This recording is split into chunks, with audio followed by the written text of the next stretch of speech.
We'll begin our discourse formally now.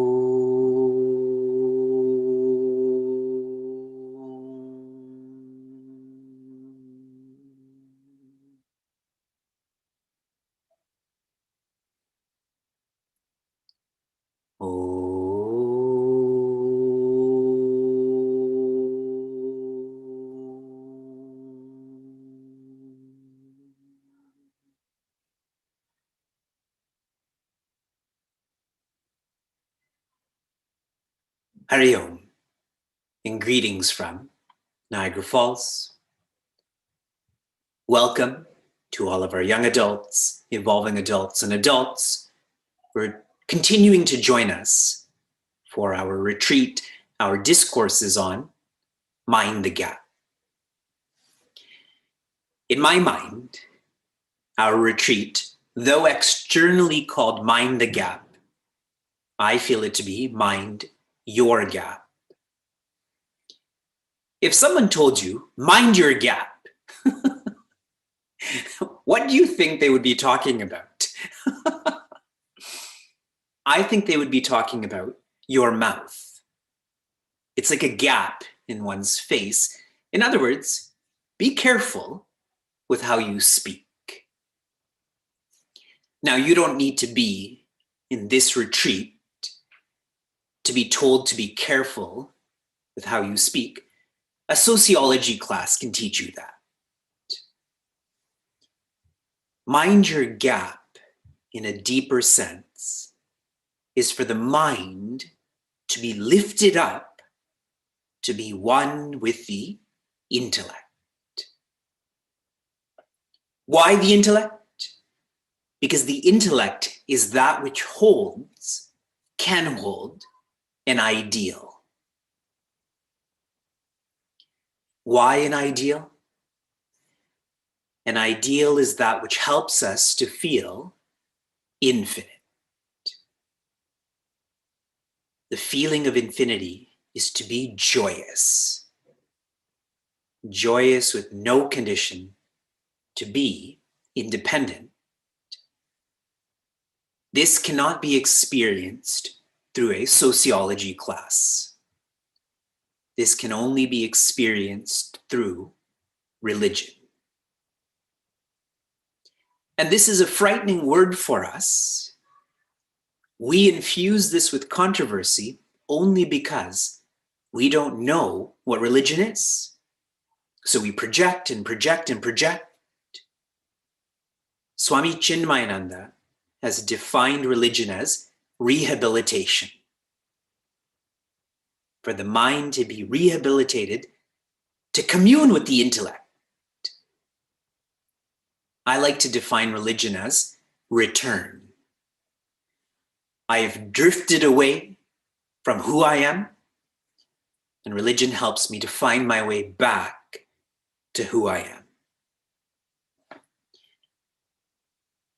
We are flowing through our retreat being guided by Sri Ramana, a reformer of ritualism.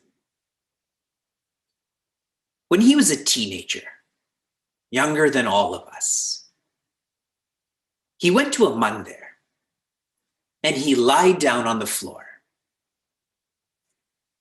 And systematically, he began to renounce what he is: the body, the breath, the mind. Some have described this as him going through his own death. And when he couldn't renounce anymore, when he couldn't die anymore, he was still there. He shifted from what he is to who he is. Who is he? The spirit, infinity. We need a guide like him for us to feel the same.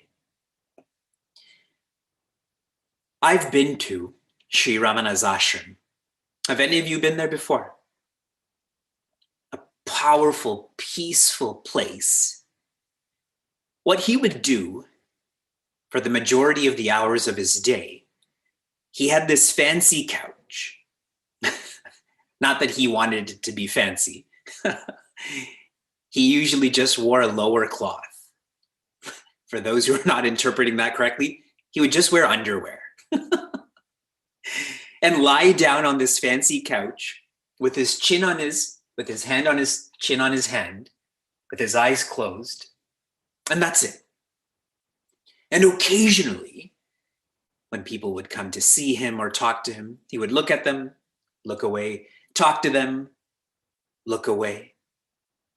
What was he doing? He was being happiness. We're all trying to be happiness. Really, we get lost in postponing happiness, but he was being happiness. He had nothing to gain, so why look at anything? Why talk about anything? He is sharing advice with us. This advice is encapsulated as Upadesha Sara, the essence of the essence. Upadesha Sara is a most enjoyable, simple, and practical text guidance. You can't find a better way to understand and appreciate the yogas than Upadesha Sara. We are focusing on the devotion path. The demand of the devotion path is to feel more faithful. And feeling faithful is the same as feeling natural. Nature and meditation are synonyms. Soon I will elaborate on that. We began in verse 4. Chant with me. Kaya vangmana karyamuttamam pujanam japash chintanam krama. Here, Sri Ramana is sharing body, speech, mind, uttama. The mind is more powerful than the speech is more powerful than the body. Uttama means deeper, not just higher, but deeper. Then he applies this to our development, to integration. Kramat, more powerful than puja is japa, more powerful than japa is dhyana. I want you to think about this in terms of accessibility. Do you all know how to ride a tricycle? I think it would be harder not to know how to ride a tricycle, correct? That's what the body or puja is. There are multiple supports. Japa only has two supports, that is the speech and the mind. That's like a bicycle. Is there anyone here who doesn't know how to ride a bicycle? Okay. And then dhyana only has one support, and that is the mind. In contemplation, you have to let go of the body, of the breath.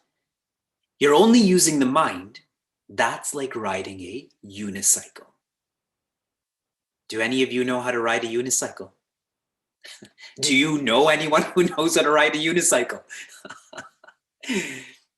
A good friend of mine does. I only know one person in my whole life who knows how to ride a unicycle. This understanding will help you to get oriented to the framework that Sri Ramana is sharing in terms of our equipments, in terms of our engagements. The more intense the practice, the more purification, the more integration that happens. It's no different than heat. the hotter a flame, the more it can kill a virus. If the flame is cold, even cold water is not as safe to wash your hands, right? So this is what Sri Ramana introduces in verse 4, and our message is start. Wherever you are, whoever you are, begin to integrate.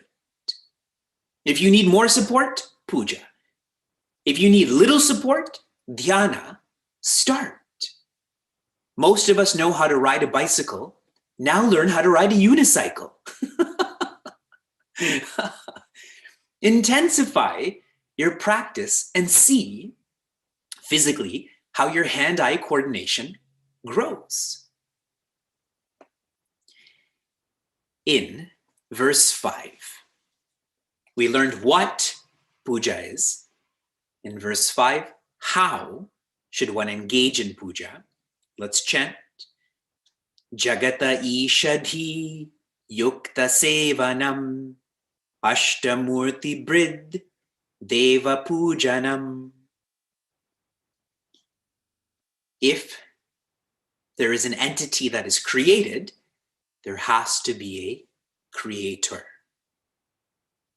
Another way to analyze this, if there's a cause, there's an effect. And the cause pervades the effect. So here Sri Ramana is sharing, you may feel that the divine, Isha, is in a murti. You may feel puja is to be engaged in a controlled environment. He's sharing otherwise. The divine is this multiverse, is to be engaged in an uncontrolled environment. I don't think any of you are parents. We have 2 young children. You got to hear them during contemplation, correct? See, if you listen to teachers who are in India, when they teach, what do you hear? The rain falling, the sounds of birds. When you hear me teaching, what do you hear? Kids fighting, taps being left on. That's more realistic, no? Is there rain falling where you are? If one of you came to this home and you babysat our kids, you would be serving me. Correct? If you help with the kids, you're helping with the parents, correct? Now just extrapolate that to this multiverse. If you make this multiverse a better place, aren't you helping the creator? What a dynamic way to engage in puja. With such universalism, which goes beyond space and time and matter, there's no friction. One of the greatest sources of violence and death in our history has been the wrong interpretation of religion. Agreed? But now if we understand in such a universal way that puja, that worship, glorification is to serve this multiverse, how can there be friction? We can all relate to that. We can all resonate with that. Your seva, your puja, is to be done with all 8 facets of you. Your sense organs, your mind, your intellect, and your ego. Especially the ego. Puja, service, is a catalyst to becoming more humble. So with all facets of us, and some of you who are in college right now, some of you who are not established in your profession, based on this verse and what you can do with this, why not choose a profession that is overtly service-oriented? Be in an environmental environment. Be a social worker, and on and on and on. This is what puja is. Imagine your whole life you were engaged in puja. It's possible. Another way to practice this verse, I'd shared with all of you that what causes change is time. Those who don't waste time, those who are productive with their time, they're engaged in this verse, in puja and seva. We need that message, no? We are deep procrastinators. We continue to verse 7. And I'm consciously doing this. My focus in this retreat is puja and dhyana. And Sohamji's focus is on japa. So I'm going to verse 7 onwards, and he will catch up. He will catch all of you up. Verse 6 soon. Please repeat after me. Ajyadharaya srotasa samam. Ajyadharaya srotasa samam. Sarala vichintanam viralataf param. Sarala chintanam viralataf param. The translation. Ajyadharaya, like a stream of ghee. That is a very Indian example, no?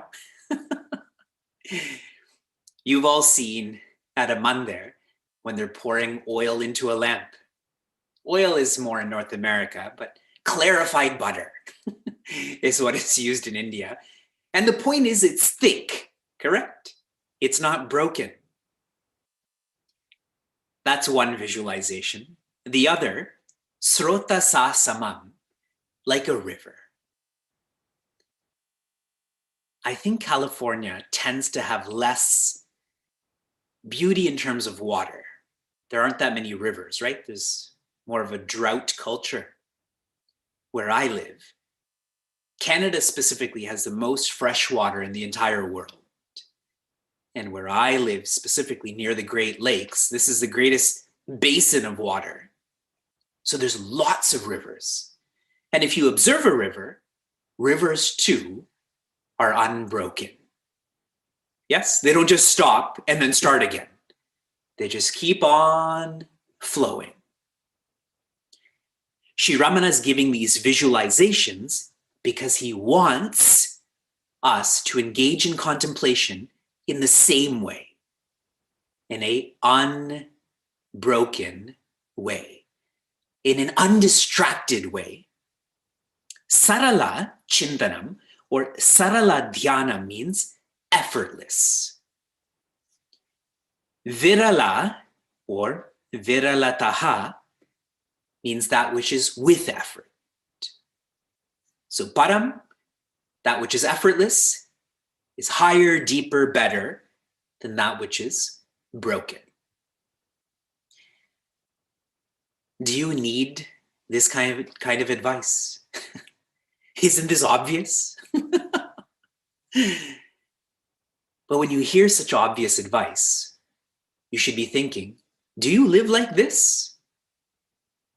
Are you actually developing your thought flow, your contemplation like this? Because if you're not, then this advice is not so obvious, right? This advice is needed then. Making this more relative, what are we supposed to do with this? Swami Tejomayananda has written a text called Jivan Sutrani, Tips for Happy Living. And the last chapter is entitled Mind Your Mind. Mind your mind. If one is engaged in minding their mind, they're living like this, then one's mind will become quieter. If you're minding your mind will become quieter. The last time we had a San Jose retreat together was 2018. 3 years ago? How many of you feel your mind has become quieter over the last 3 years? By show of hands. Louder? Anyone's mind become louder? Okay, because everyone's watching, right? How about 3 months? How many of you consciously feel your mind has become quieter over the last 3 months? Louder? Okay. How about 3 days? You've consciously become quieter in your mind over the last 3 days. Louder? If you are living in an integrated way, your mind will become quieter. And there's actually a specific technicality on how you can gauge if your mind is becoming quieter. I'm going to share this with you now. Keep this in your radar. Every birthday of yours, every significant mark in your life, analyze, am I becoming quieter? The first is called Shuddhi. Shuddhi means balance of mind. That is gauge number 1. Gauge number 2, Ekagrata, which is focus of mind. And number 3, Sukshmata, which is reflection of mind. A mind that thinks more, analyzes more. Based on these 3 gauges of a mind that is becoming quieter, puja helps the mind to become more balanced. And when I share puja, I mean the puja that we've learned in verse 5. When you're living in an uncontrolled environment and trying to care for people, what is the mind's propensity? To be reactive. How come people don't appreciate me? How come people are negative about me? The mind reacts. But the more you have this vision of service, that I am serving the creator, the master, your mind becomes more balanced. In terms of focused, that's what japa does. When you engage in japa, or repetition of that which is meaningful, you raise the quality of your thoughts, which naturally causes a reduction in thoughts. Your mind becomes more focused. And now what we're focusing on, which is dhyana or contemplation, this is the catalyst for the mind to become more reflective. Every experience you go through, you're reflecting on that, about how I can be a better person because of this experience. Prosperity, adversity. I feel that a mind that is reflective is never bored. And a mind that is never bored is a mind that is never distracted. The more bored you are, the more distracted you are. And please remember, nothing is intrinsically boring. Some of you may feel, as I speak about being boring, I am an icon of being boring. But there may be one person who feels otherwise. And so that shows that what I'm offering right now is not boring. That is a choice that you're making. Us feeling school is boring, relationships are boring, etc. That is very choice-based. It is a poor choice. Our son Vyasa, when he goes to daycare, then that's how they guide good and bad behavior. Good behavior, that's a good choice. They don't use bad behavior. They say you've made a poor choice. And I love the psychology of that because they're assigning it to the behavior, not to the, you're a bad kid, right? There are no bad kids. There are no bad people. We tend to make poor choices, like being bored. So I'm working with what dhyana is to do for us is to make the mind quieter. And when the mind is quieter, it can start to listen to the intellect.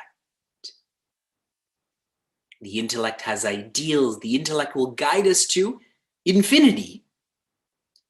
And this is beautifully showcased in Bhagavad Gita. As long as Prince Arjuna is talking, who's not talking? Bhagavan Krishna. As soon as Prince Arjuna stops talking, who starts talking?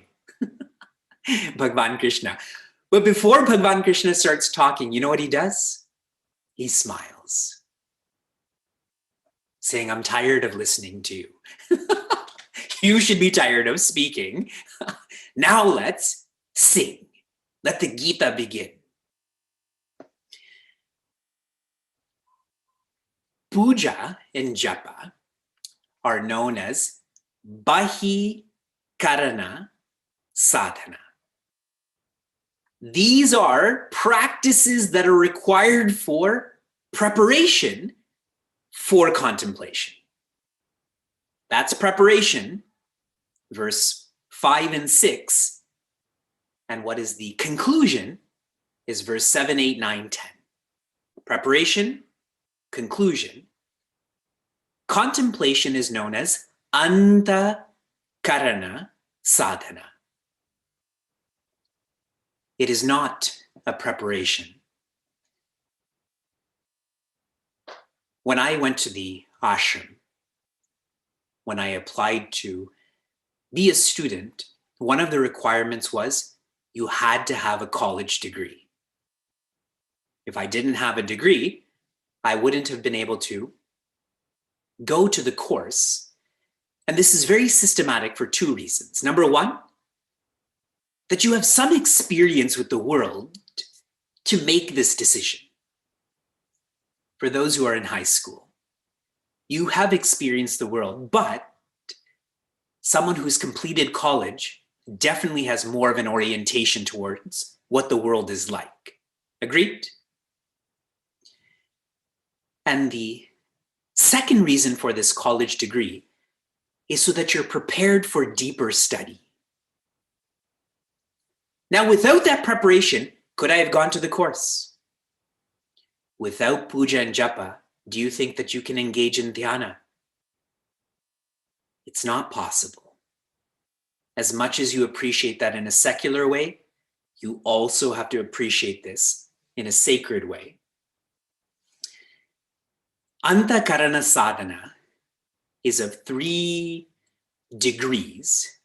It's really one practice, but it's often designated into 3.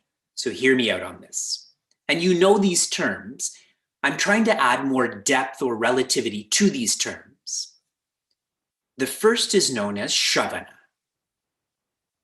Shravana means listening.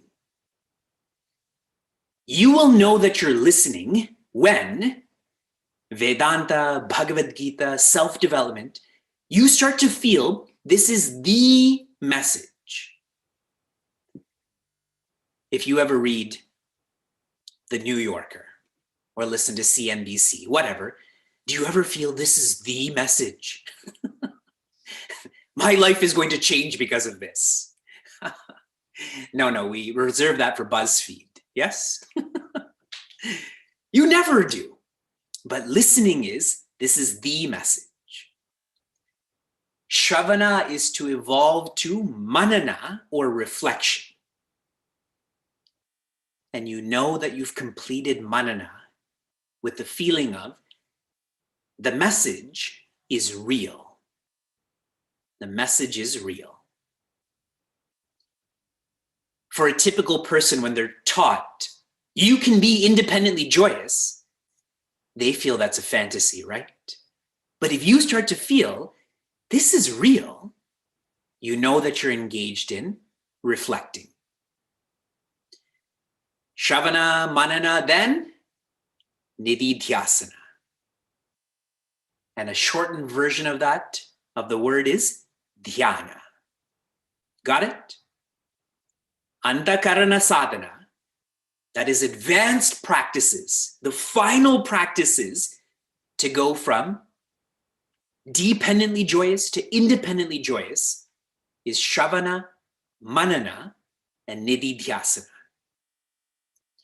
I love this word Nididhyasana. Nitaram Dhyaihi. Dhyaihi means to keep in mind, to remember, to live. And what does Nitaram mean? Always, perpetually. So now tell me, in terms of contemplation, is it supposed to happen in a controlled environment, in a dark corner of your home with your eyes closed? That's where you can train, but you have to do this perpetually. How Sri Ramana is really taking down the idea of ritualism. Only then will your thought flow be effortless. Will it be like that stream of ghee, like the flow of a river? It cannot be done casually. Let's chant this verse. We'll move on to the next one. Ajyadharaya srotasa samam sarala chintanam viralataf param. What was the message from verse 4? The one word to be remembered from verse 4. Start. What is the message from verse 5? Lifestyle. Good. The message from verse 7 is routine. Routine. Hoping that you're now developing a deeper thirst for contemplation, for joy. Develop a routine, establish a routine for you to contemplate in a controlled environment. That means at the same time, in the same place, with the same intention, every day. Habits and transformation is not possible if you don't do this every day. This is what the scriptures teach. This is my own personal experience also. To get seekers to engage in discipline every day is why we've been going through Meaningful Mornings for almost an entire year. Now Easy Evenings, so that this is daily. For our young adults, we typically attend a monthly study group, or every 2 weeks, or even every week. Those are not as effective as engaging in a study group or study every day. Start, lifestyle, routine. Start your integration. Make puja your lifestyle. I even told you to direct your professions towards this, your relationships towards this, and routine. Contemplate. Make this your routine so this becomes effortless. Right now, you may be struggling with sitting still or keeping the mind focused because this is not your routine. If I shared tonight, instead of Sohamji's Discourse, we'll all illegally watch a movie through Disney Plus. We'll all watch Soul together. I said if, okay? I never said that's going to happen. Are you still going to have difficulty sitting still or focusing? No, because watching a screen is our routine. Netflix, Amazon Prime, Disney Plus, correct? We do that for many half-an-hour slots. But contemplation, 20, 25 minutes, I can't sit, I can't think. Routine. Verse 8. Sri Ramana is making contemplation even deeper. There's no end to this depth. He's taking us straight to infinity. Bheda bhavanat sohamityasau. Bheda bhavanat sohamityasau.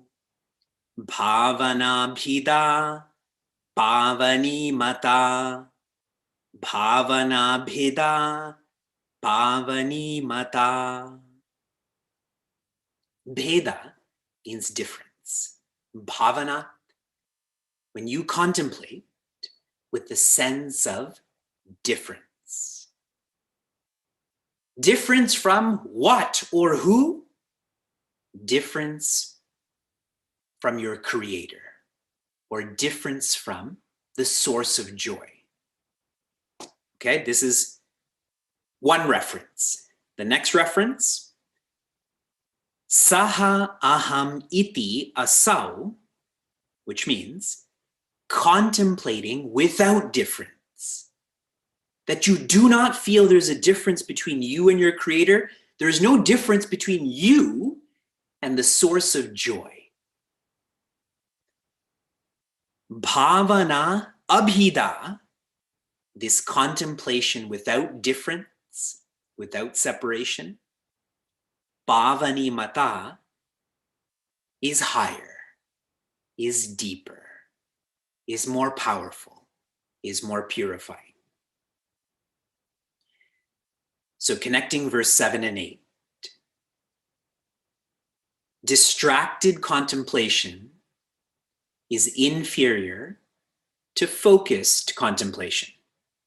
Clear? Now in verse 8, separate contemplation, where I'm contemplating on that which is different than me, is inferior to contemplation with unity. I'm contemplating on who I am, what I am. I'll make this more relative. I again feel that this advice is most obvious. Are you living like this? See how I'm folding my hands? We do that. We say namaste, we say Hari Om. Do you ever feel when you offer this greeting that the person across from you, beside you, is you? See how that's become mechanical too? That's what this message is.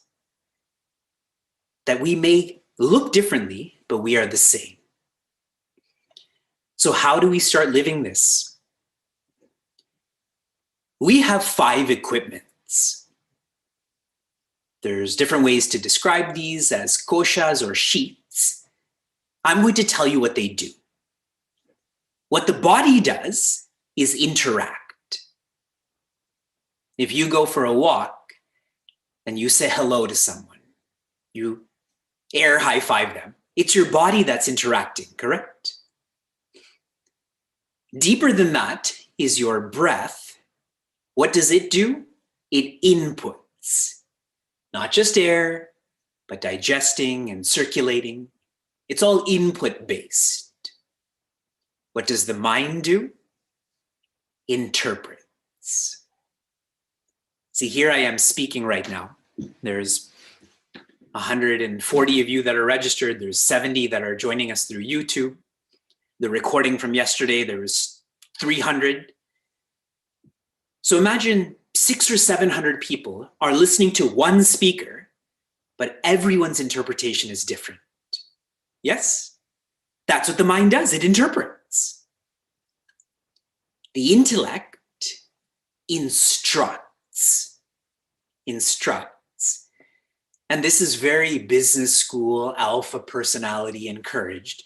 Keep on instructing people what to do. Keep on planning for the future. And all that leaves us is anxious then, correct? And the ego identifies. When the Los Angeles Lakers beat the Golden State Warriors again this year, probably next year too, maybe for a few more years or decades.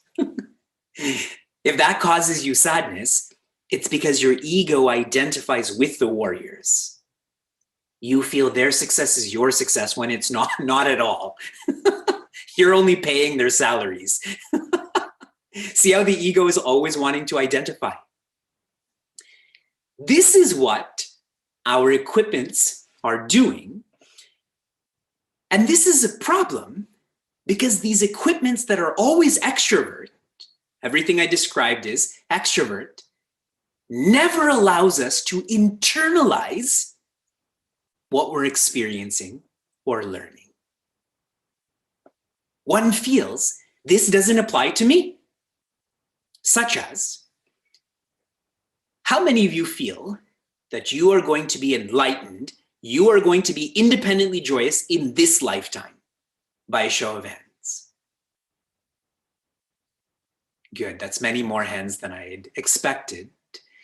For those whose hands are not down, you feel you'll start feeling like this when you're a parent, correct? When you're tired and miserable like me, then you will want to be more enlightened.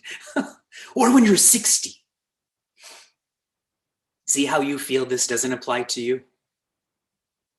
What if you made this more relevant, more real and personal? When do you want to be happy? Yesterday, correct? If not yesterday, today. How long do you want to be happy? That question itself is so foolish. I'd like to be happy for a week. Then who cares what happens after that? No one thinks like that. But that's how we live. One whose equipments are always extrovert, never internalizes. They feel this doesn't apply to them, so they never apply themselves. See how this separation that Sri Ramana is talking about is so prevalent in our lives.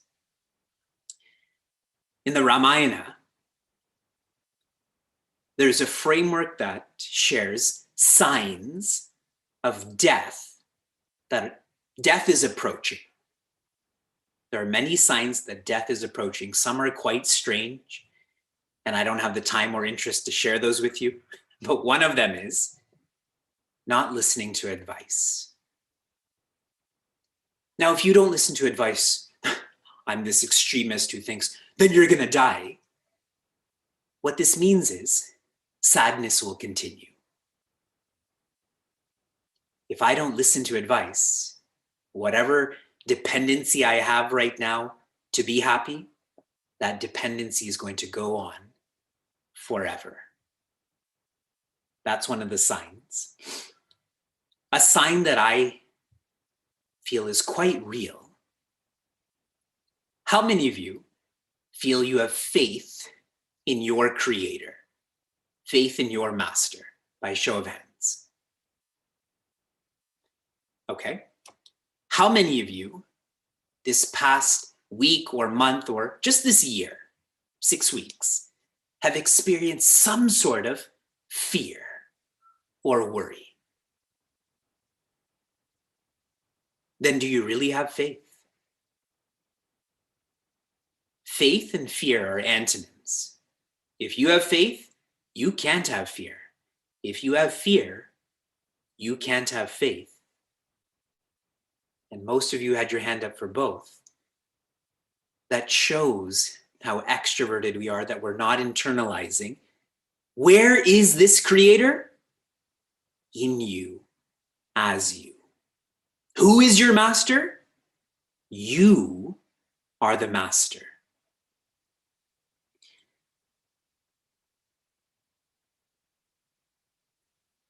A system that Sanatana Dharma, that Hinduism shares, for us to go from externalizing advice, teachings, to internalizing them is, I'll say it in Sanskrit first, Rupa, Nama, Guna, Dhamma.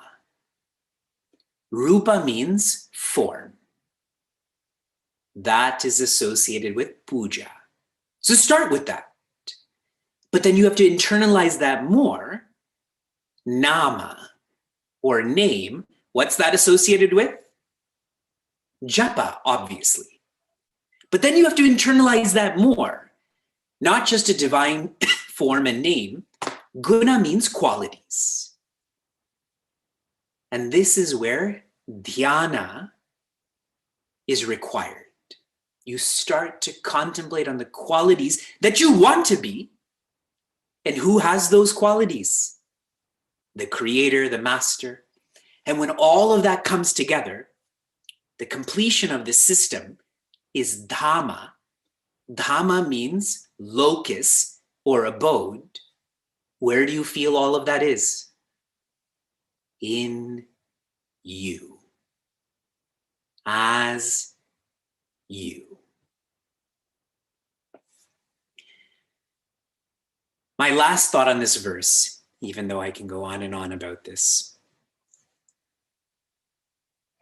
We, with our scientific minds, continuously use this phrase infinity, mathematically too. Tell me, what's exclusive of infinity? And anything you say is going to be wrong, correct? When we're studying infinity, that means you. You are infinite, not your body, not your mind, not your ego, but your nature. And this simple internalization will end insecurity once and for all. How can you be insecure if you know your nature is infinite? And every one of us has our own insecurities in our own ways, right? And so we try to fill that in. I'm not popular. I'm going to work on being popular. Now I'm secure here, but that's only in reference to those who are less popular. But now I know more popular people. So now I'm even more insecure. The only way to end these losing games and strategies is to internalize you are Soham. Soha means Saha Aham. Saha means infinity. Aham means I. Infinity am I. Infinity am I. Here is your message for this verse. Relate. Relate. Verse 4, start. That was orientation. Verse 5, lifestyle. Your entire lifestyle should be service-oriented. Your professions, your relations, definitely your education. Verse 7, routine. Same time, place, intention. And now verse 8, relate to self-development. Whatever you're reading, whatever you're writing about, whatever you're reflecting upon, relate to that. Personalize that. And 2, complete this discourse. Soon Sri Ramana, in the final verses, is going to share, once one is able to effortlessly have this oneness with their nature. He describes that as feeling one's heart. Then how will your life be? Your life will just be a dance of joy. And this is what the experience was, both the preparation and conclusion of the gopis. The gopis that we think of as dancers, as milkmaids. They're all enlightened, and their expression, their experience of enlightenment is known as the Rasa Leela, the dance of joy. In English, it's called a carnival. But in more meaningful English, it is a dance of joy. And tomorrow, all of you, I feel, are most bhagya, most fortunate that you get to listen to the details of the Rasa Leela. You have a special class tomorrow with hundreds of others who are regularly in this class. that on Valentine's Day, which is completely futile, and which is why we have rebranded it as Bhakti Anudina, which means devotion daily, not devotion day. On the 15th, I give up. 14th, I'm in. 15th, I'm out. Devotion daily, we are going to listen to, we're going to experience the Rasa Leela. Before I shift to our reflection adventure of the day, which I know you all did, yes? I see the ropes that are tied around your foreheads and your hands. Do you have any questions from what I shared today? Today's subject was heavier. Naturally, that's what dhyana is. It's more intense. Anything I can help you with. The philosophy, the practice. If you type your question in the chat, it will be more efficient.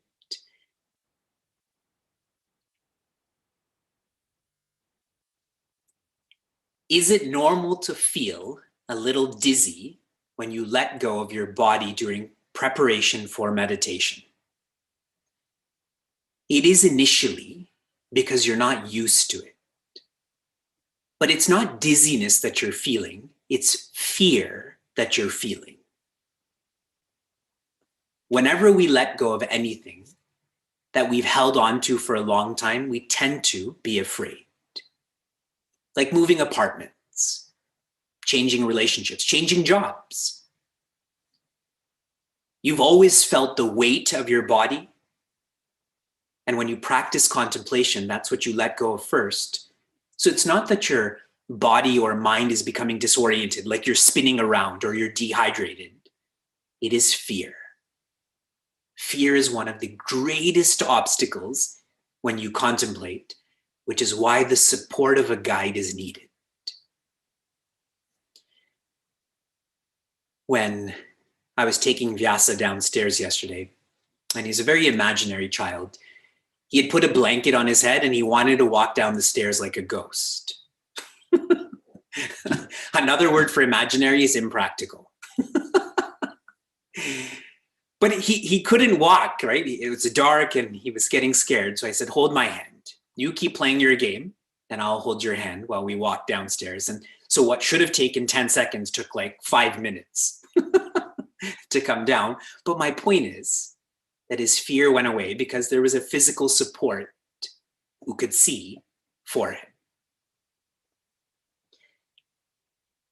I continue. How do you make a practice routine without making it feel rote? I don't even know what rote means. I'm inferring it means boring or meaningless.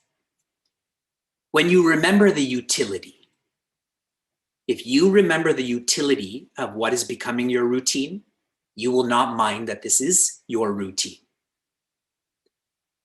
When I teach high school students, one of their greatest complaints is school. And so I remind them, you're not going to school for academia. If you are, of course school is going to be boring.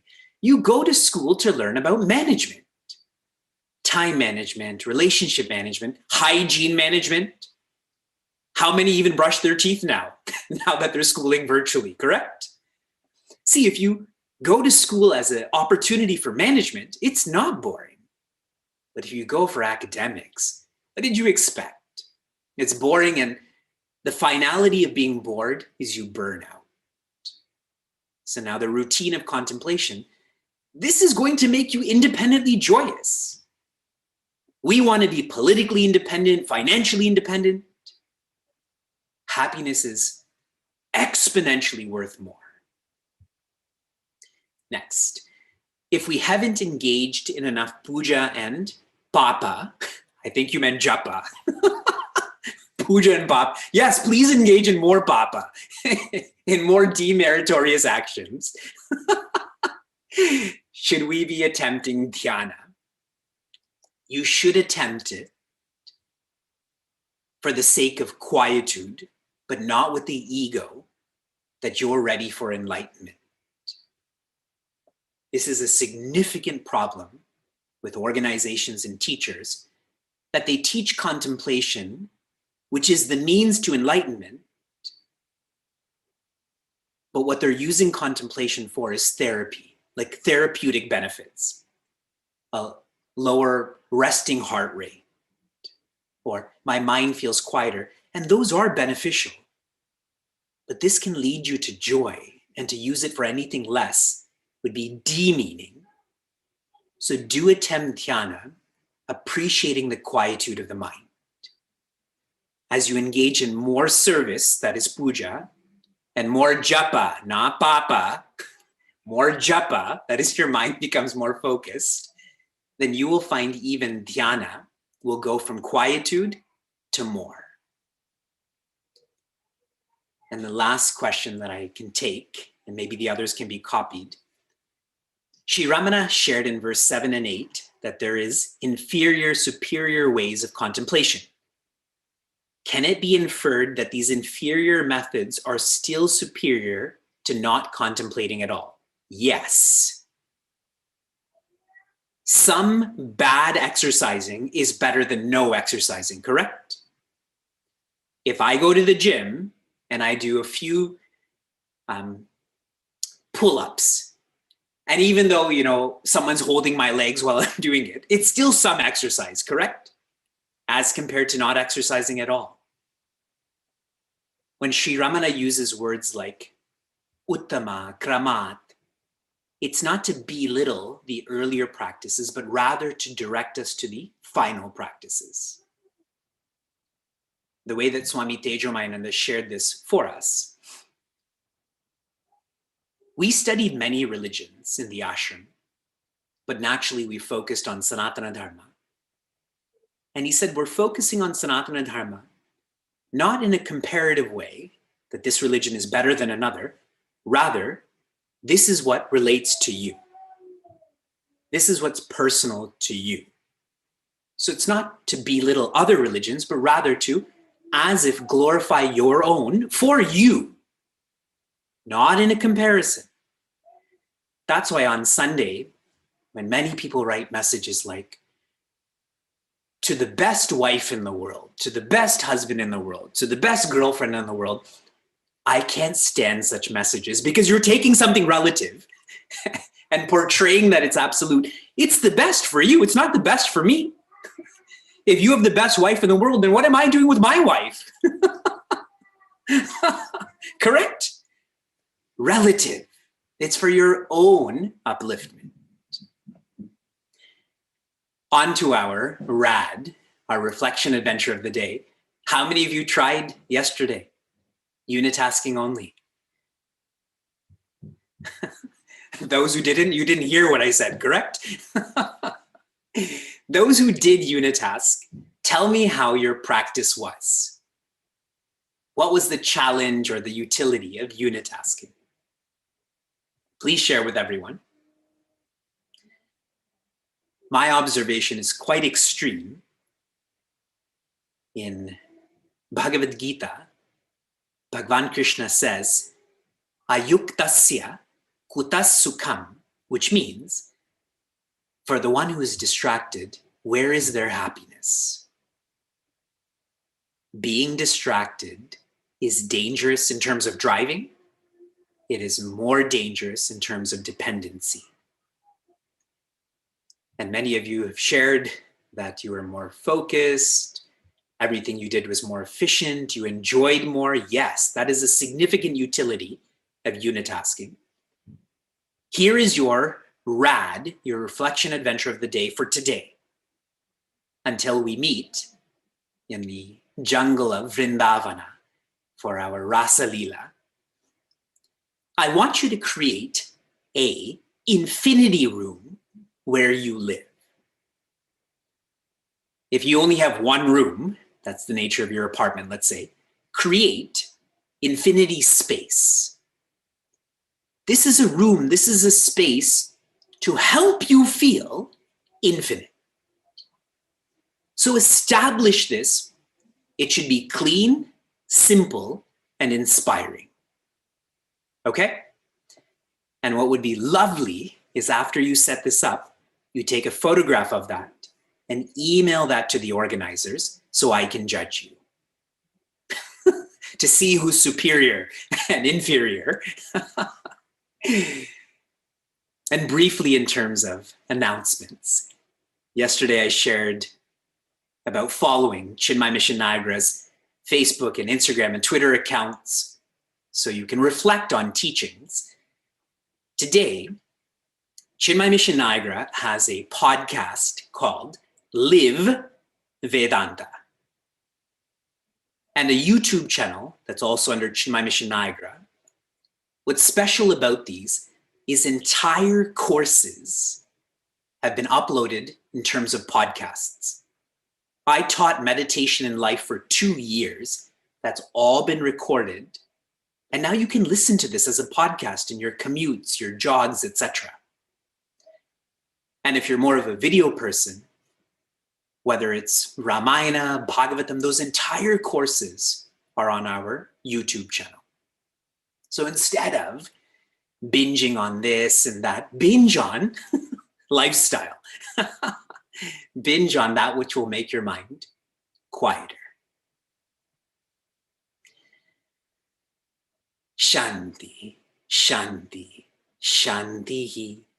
Be safe, be sound, be serene, be happiness.